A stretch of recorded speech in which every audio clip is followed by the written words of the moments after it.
levels is just to give me your first and last name and the correct spelling of it. Marjory Munn, Marjory Munn.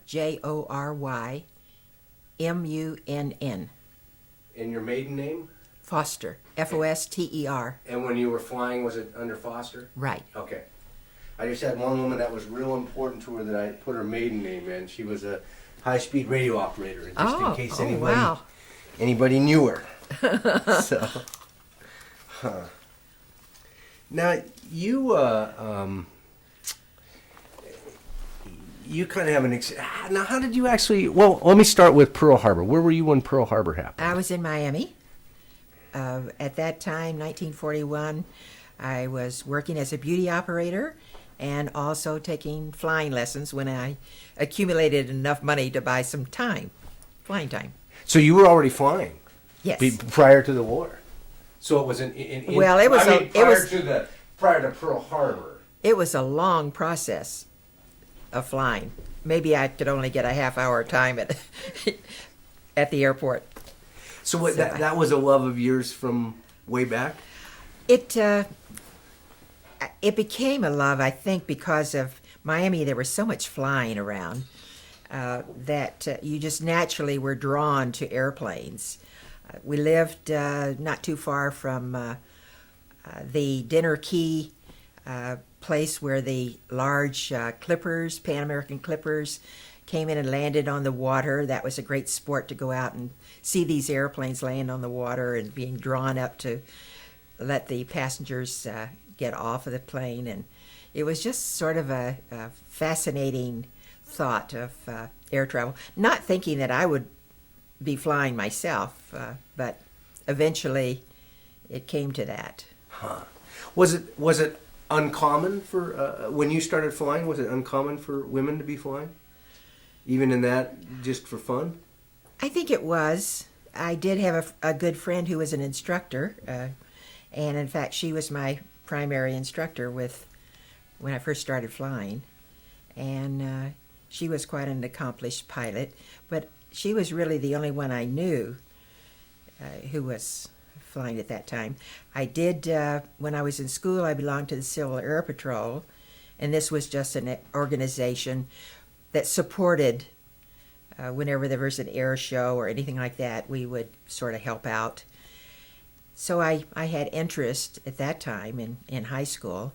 And then I belonged to another organization called Women Pilots of America, and that also was made up of women. None of us were pilots, but we were just interested. And the person who organized it was a pilot, a woman pilot.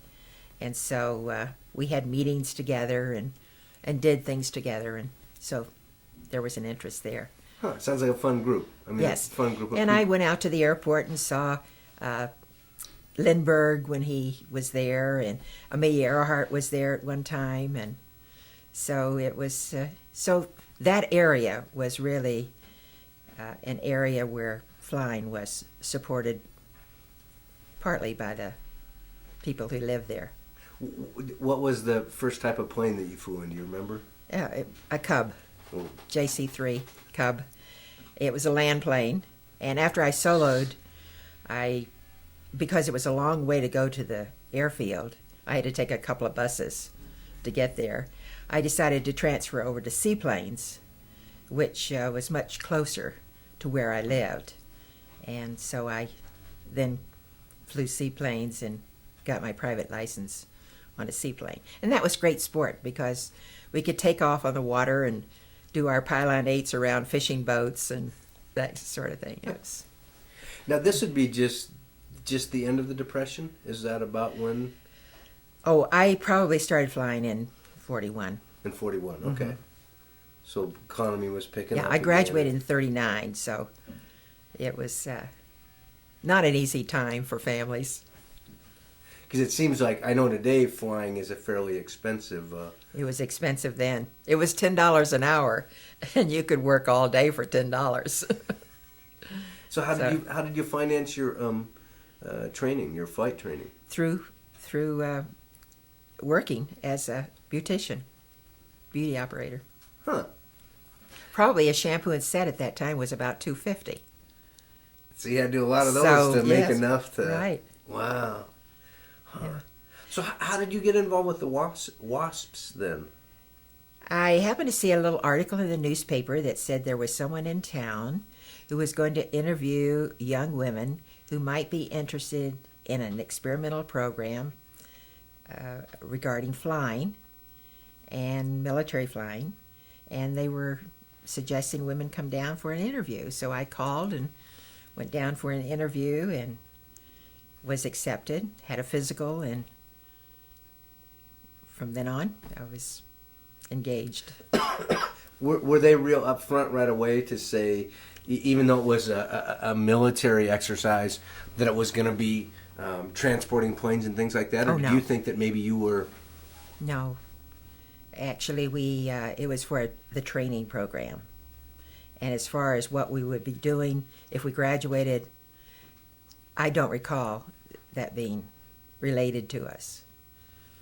You just saw flying and thought... Well, it seemed like a wonderful opportunity, and I've always been one that sought opportunities. And even though I'm the only one going for it, I sort of pushed myself, I guess, to go for it. Huh. Were there a lot of women that applied to get into the WASP? I mean, did they have a certain number that let in, or? There were over 25,000 who actually sent in applications for the program. But the program was only 2.5 years, a little less than 2.5 years. And so they weren't able to take very many. I think it was 1,000, and I don't recall now the exact number that did go in, but 1,070 graduated. Wow. So it was a small group because it was only 2.5 years. So were your mom and dad alive at this time when you were? Yes. So what did they think about you signing up for the service? And they were very supportive, but fearful, naturally. My brother was in the Navy at the time, and they were concerned about him. He had a family. I was single. They were concerned, but they were supportive. And I'm sure my dad thought it was a great adventure for me. Mother was probably more fearful. That's a mom's job. Yes. Yes. So where did you then go to do your WASP training? In fact, I took off on my first commercial airline flight from Miami to Abilene, Texas, which is the closest we could get to a commercial field to Sweetwater, Texas. That was a DC-3, as I recall, and we made a couple of landings to gas up en route. That was flying at that time. So after getting to Abilene, Texas, then I took a bus to Sweetwater. So Sweetwater was our home for the flying training program for the WASP. So you'd been flying a Piper before you even had a commercial flight then? Before you ever flew on a big plane? Oh, yes. Wow. Huh. So when you got there, were they prepared for all these women, or was this a whole new adventure for the military as well? This was, it was an experiment still. However, there had been several classes who had gone through before I got there. I was in one of the later classes. The program started in the fall of 42, and I was there, my class started in December of 43. So, and then I graduated in June of 44. Program was over in December of 44. Oh, wow. So there wasn't a lot of time. And what were they telling you your duty was going to be as a WASP? The first women went through, and they were assigned to the Ferry Command. There was a great need for women to fly these airplanes that came off the assembly line to the points of embarkation, and also to the various schools and ports, bases around the United States. So the first women went through the Ferry Command. Then the later women, for instance myself, we were assigned to the Training Command. And in the Training Command, we did whatever job was needed, routine kind of job that was needed at the base. And we were happy to do that. Some of us, I didn't tow targets, but some of them flew airplanes, tow targets over a routine kind of course every day, several hours during the day, and they loved it. I happened to be assigned to a basic training school in Cortland, Alabama. That was my first assignment after graduation. And there I tested aircraft that had come off of maintenance. We would slow flight them and so forth, and make checks on the various inside the airplane, make remarks on how it flew and so forth. And then I also carried people around who couldn't fly, who did not have a license, and I picked up supplies at a depot, that sort of thing. And from there, I did go through Orlando. They had an officer training class there, and I think it was a short course, but I went through that. We were asked if we'd like to do that, and I said sure. So I did that, and I also went back to Sweetwater for an advanced instrument course. I did that. And after that, I was assigned to Eglin Air Force Base, which was the Proving Ground Command at that time. Eglin had a number of gunnery schools located in Florida and around the base. And I was assigned, along with 3 other WASP, to the maintenance field. And from the maintenance field, we would go to a gunnery school, pick up an airplane that needed repair, service, and so forth, and ferry it to the maintenance field, and then take it back again when it was repaired. What type of planes? These were T6s, AT6s. Now, is that a smaller plane? AT6 is a... Let's see, the T6 was 650 horsepower, and it was our advanced trainer. Wonderful airplane. Everyone loves the AT6. It still performs in air shows around to this day. Is that what, a two-person crew? Yes. Two-person, yeah. Mm-hmm. Yeah. Tandem seating. Huh. Yeah. And you were the head pilot. You were the front seat. As if I was designated as a pilot, yes. Huh. And so, where was it you were taking the planes to and from? A gunnery school. Gunnery school to the maintenance, which were short flights, maybe 15 minutes, 20 minutes at the most. But 15 minutes over, land, pick up another airplane, fly it back again. So we did that all day long. Huh. Well, and it was racking up your flight time, so you're filling in lots of that. Sometimes we'd go to a field and it was rather windy, so the cadets there weren't flying.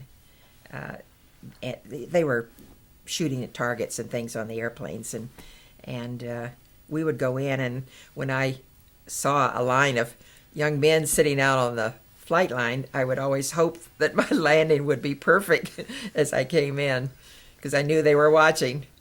So there was a little bit of that pressure on then, the male-female pressure on there, or well, there weren't very many of us, and we all wanted to do a good job, and we were thrilled to be able to be doing what we were doing. Were you kept separate a lot? I mean, the WASPs, and then.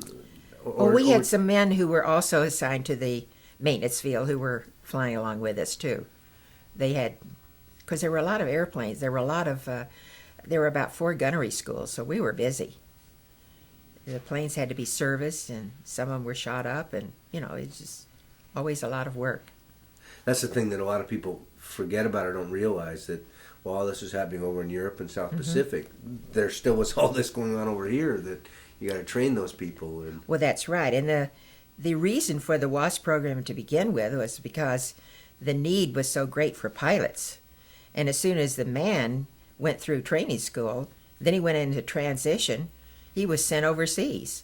But still, there were so many routine kind of jobs that had to be done in the United States. So some of the men had to stay here and do these routine kind of jobs.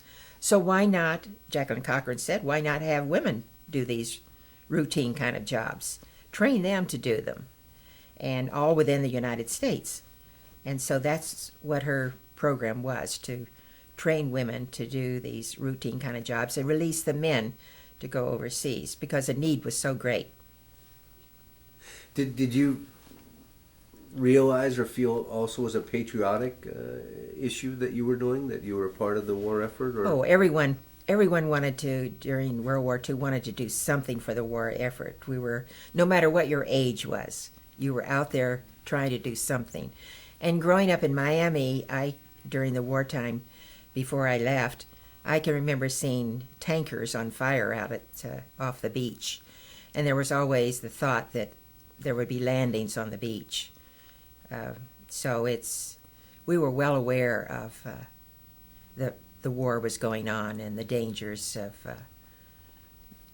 the United States. But as I said, everyone was trying to do something.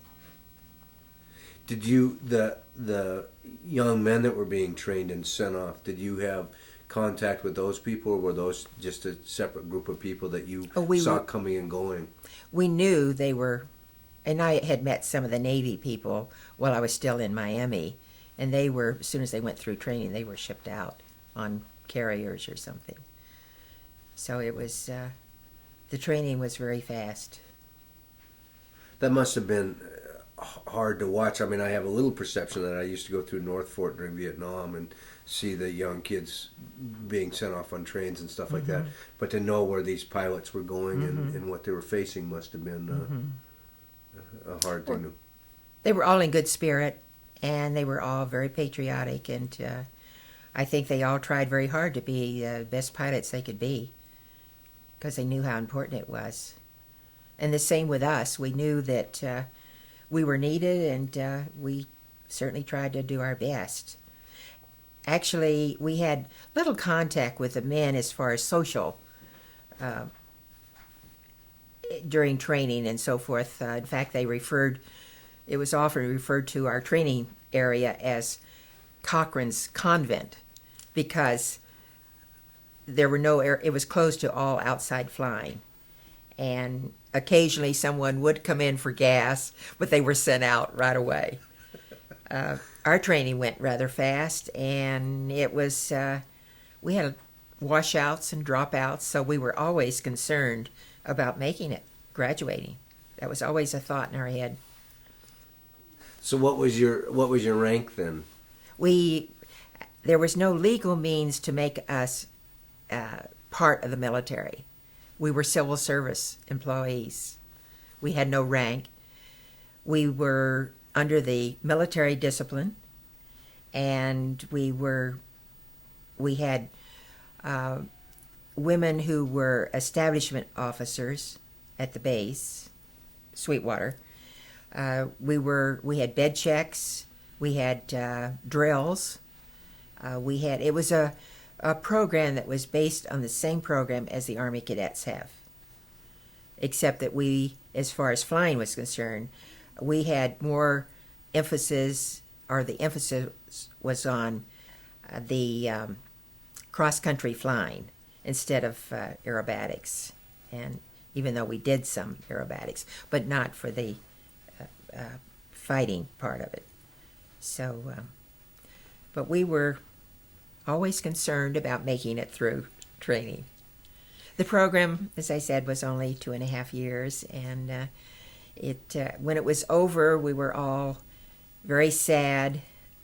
However, at that time, in 1944, the end of December, things were looking much better in Europe, and the men started coming home and needing jobs, flying jobs in the United States.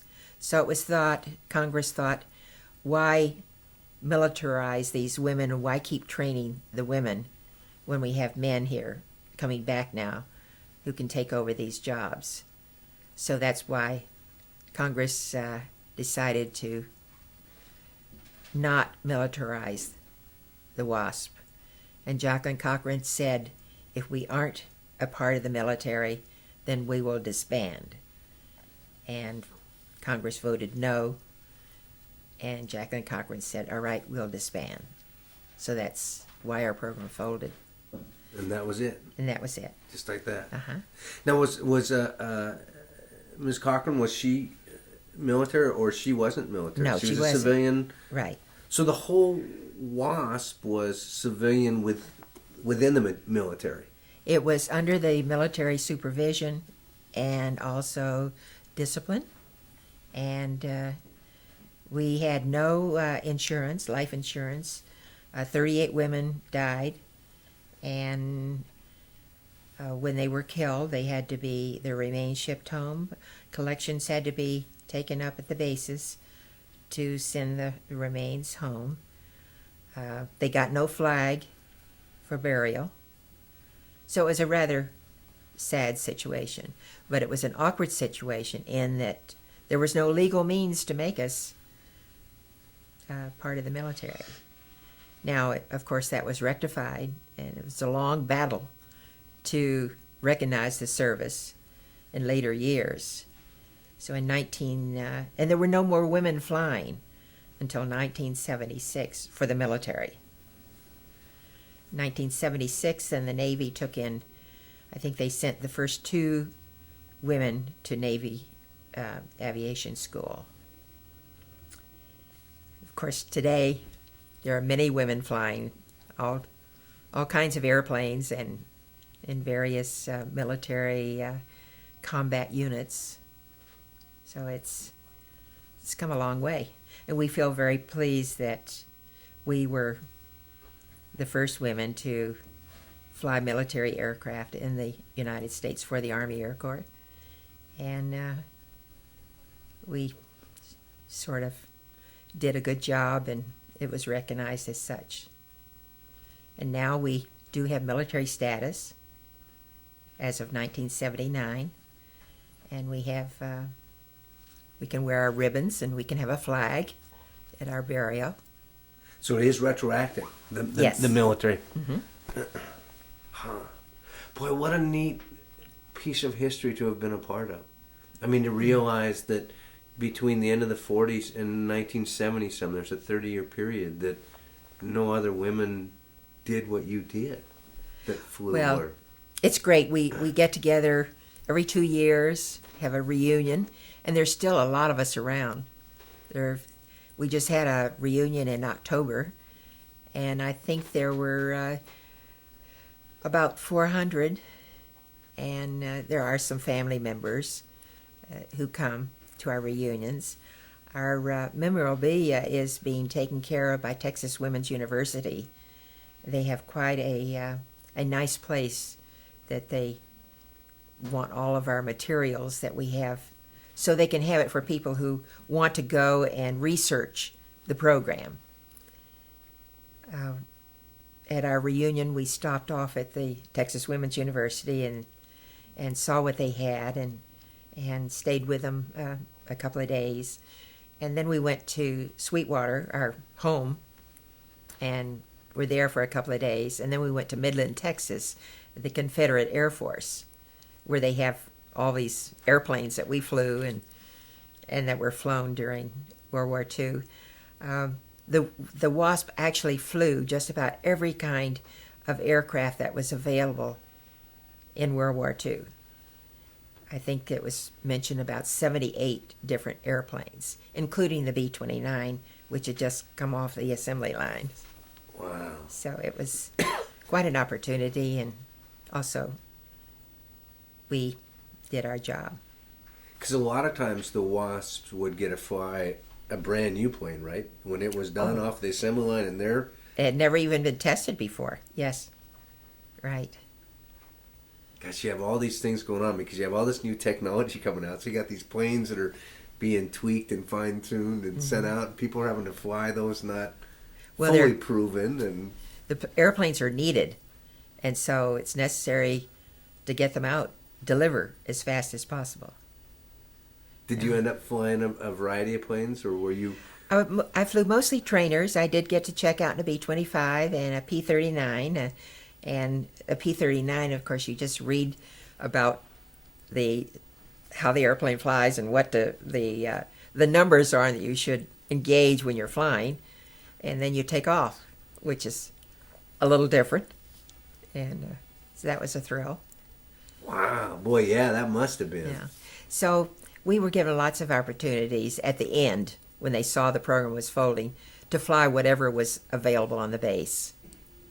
And they were very nice to us. Was it?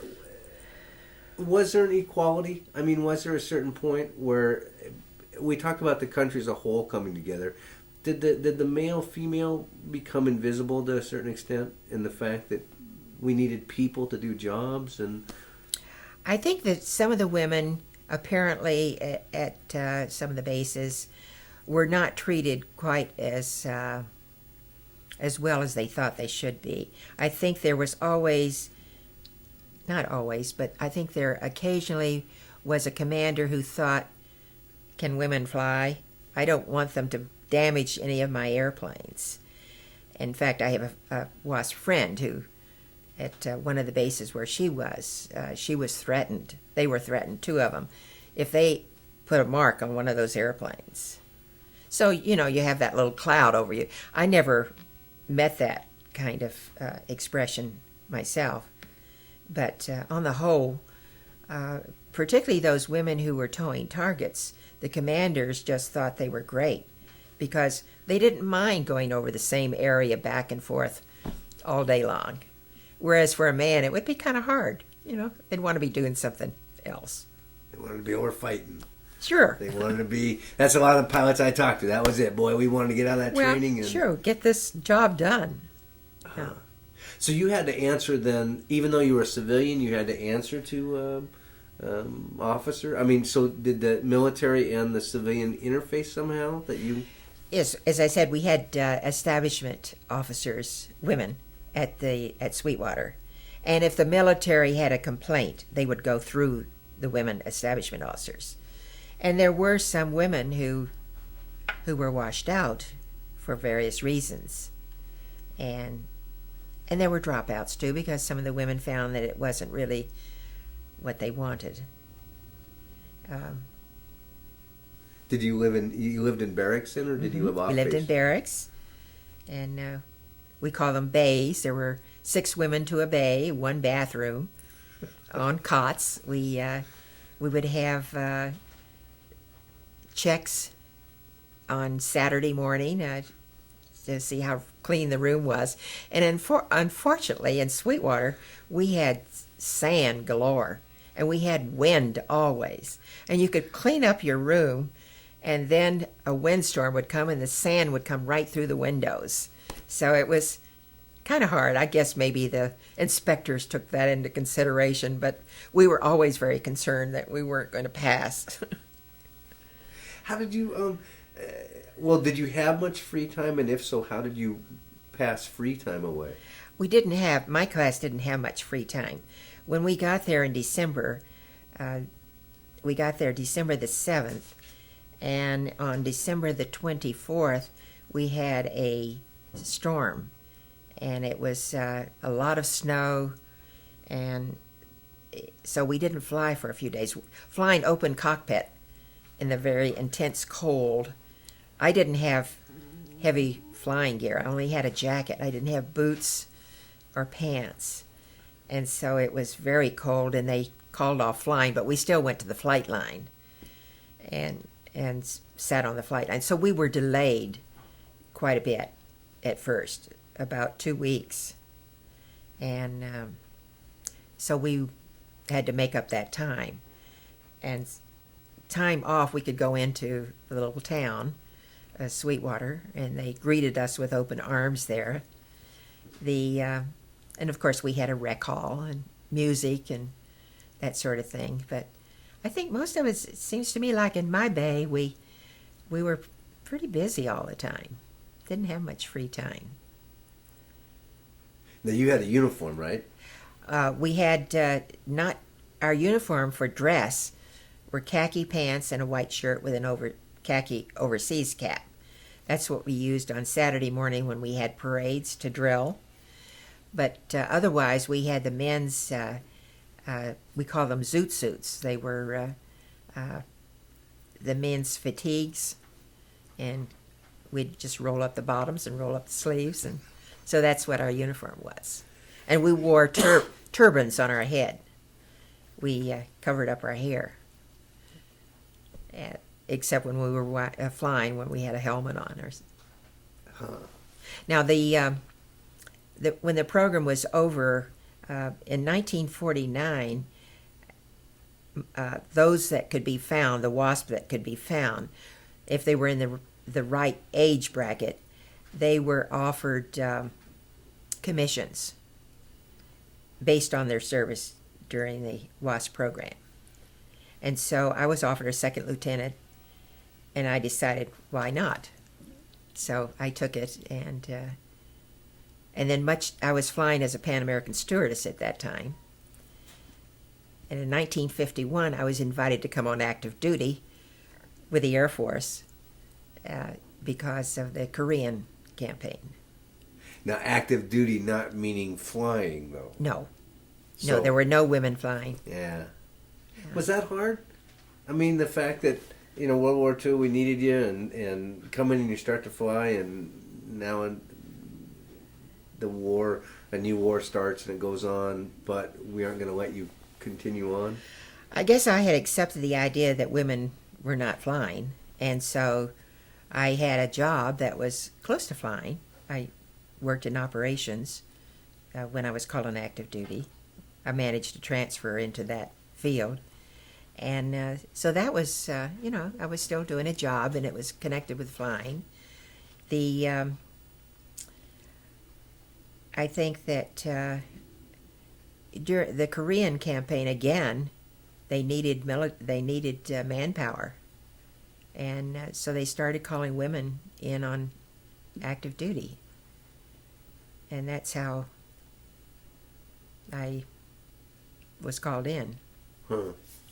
Did you, during World War II, did you have hopes of that they would allow the women to go over and fly fighter planes and bombers and stuff like that? Or were you content doing what your part where you were doing it? I knew what the boundary was, and that was understood. And so, no, I just wanted to, I think all of us thought that we just wanted to do the job that was assigned to us and do the best we could. So Gosh, what an exciting time.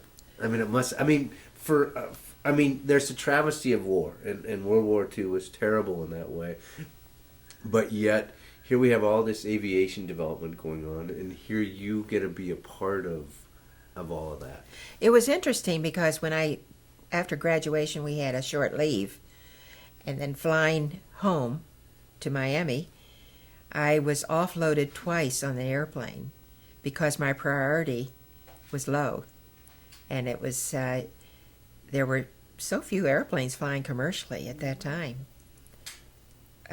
Part of my trip home, I rode on a bus to get out to maybe get a better flight.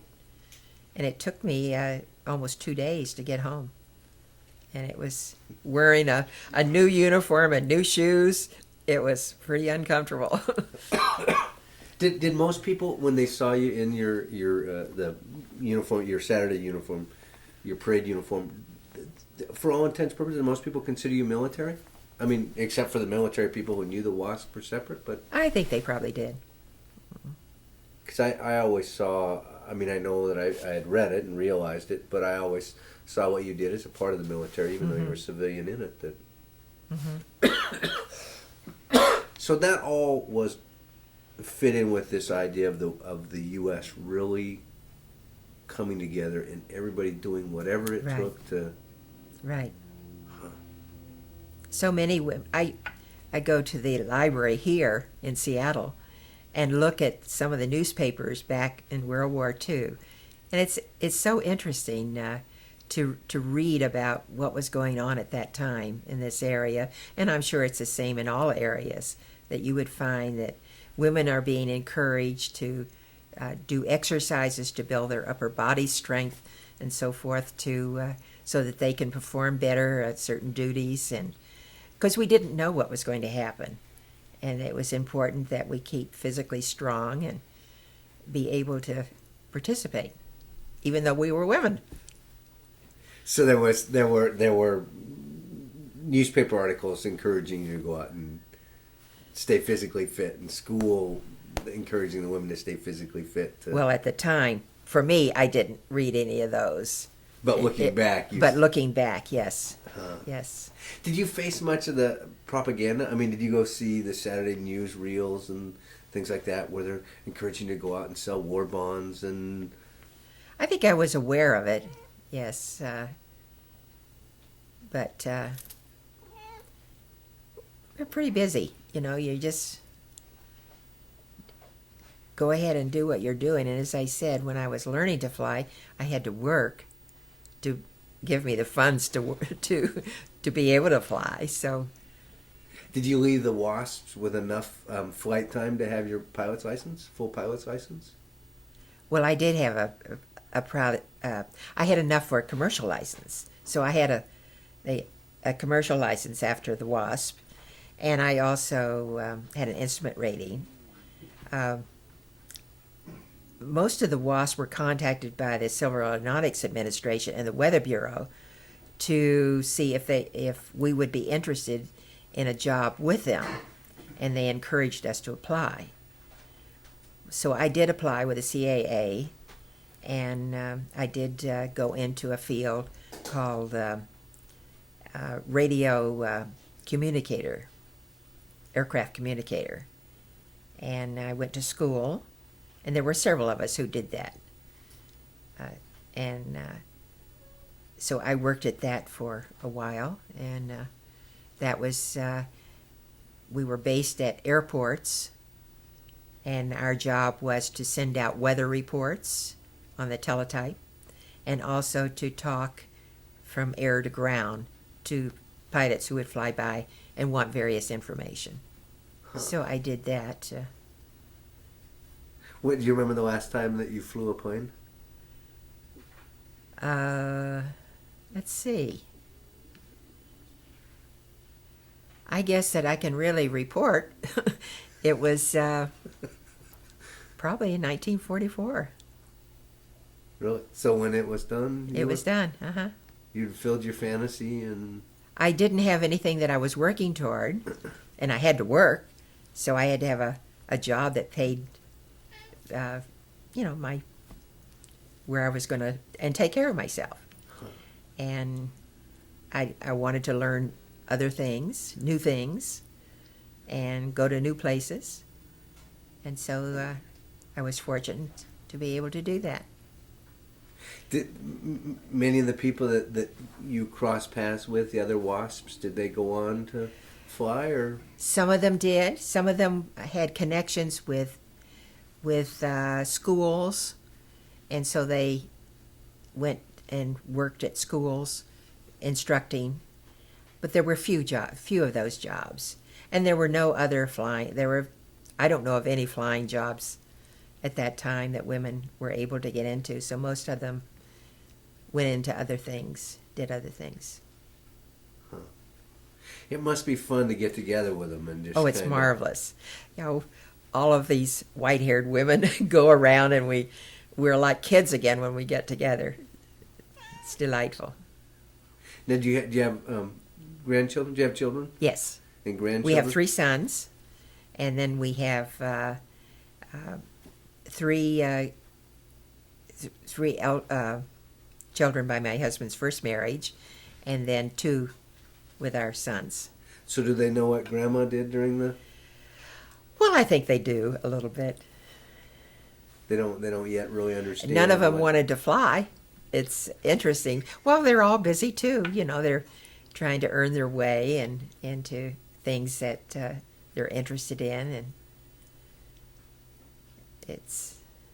but I guess they're kind of think it's all right that Mom and Dad were there at the time that they were needed.